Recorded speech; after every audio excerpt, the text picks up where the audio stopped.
trillion-ton iceberg breaks off Antarctica.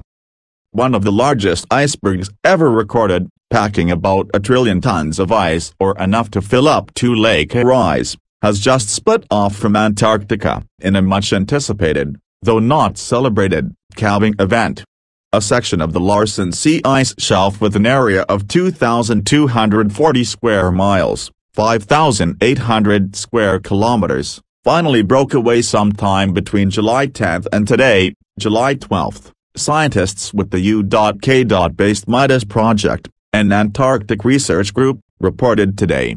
Scientists discovered the birth of this iceberg in data collected by an instrument aboard NASA's Aqua satellite, called MODIS, which takes thermal infrared images.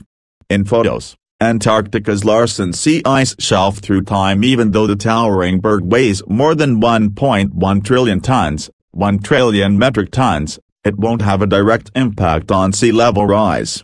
That's because the ice was already floating on the sea. Even so, when an iceberg like this one calves, it can speed up the collapse of the rest of the ice shelf. The new iceberg reduced the area of the Larsen C ice shelf by 12%. Also, the ice shelf serves as a barrier to the land-based glacier that feeds the ice shelf. As that barrier diminishes, there's more of a chance for the ice behind it to collapse into the sea, MIDAS researchers said. And it's this once land-based ice that would impact sea levels, researchers say. Although this is a natural event, and we're not aware of any link to human-induced climate change, this puts the ice shelf in a very vulnerable position, Martin O'Leary, a Swansea University glaciologist and member of the MIDAS project team, said in a statement. This is the furthest back that the ice front has been in recorded history. We're going to be watching very carefully for signs that the rest of the shelf is becoming unstable. As for what will happen to this huge chunk of ice, nobody knows at the moment.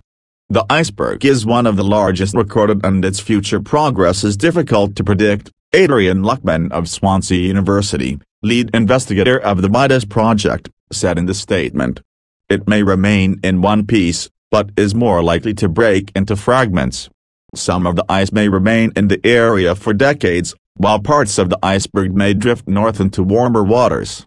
Editor's note: this article was updated to clarify when the rift in the ice sheet first showed up.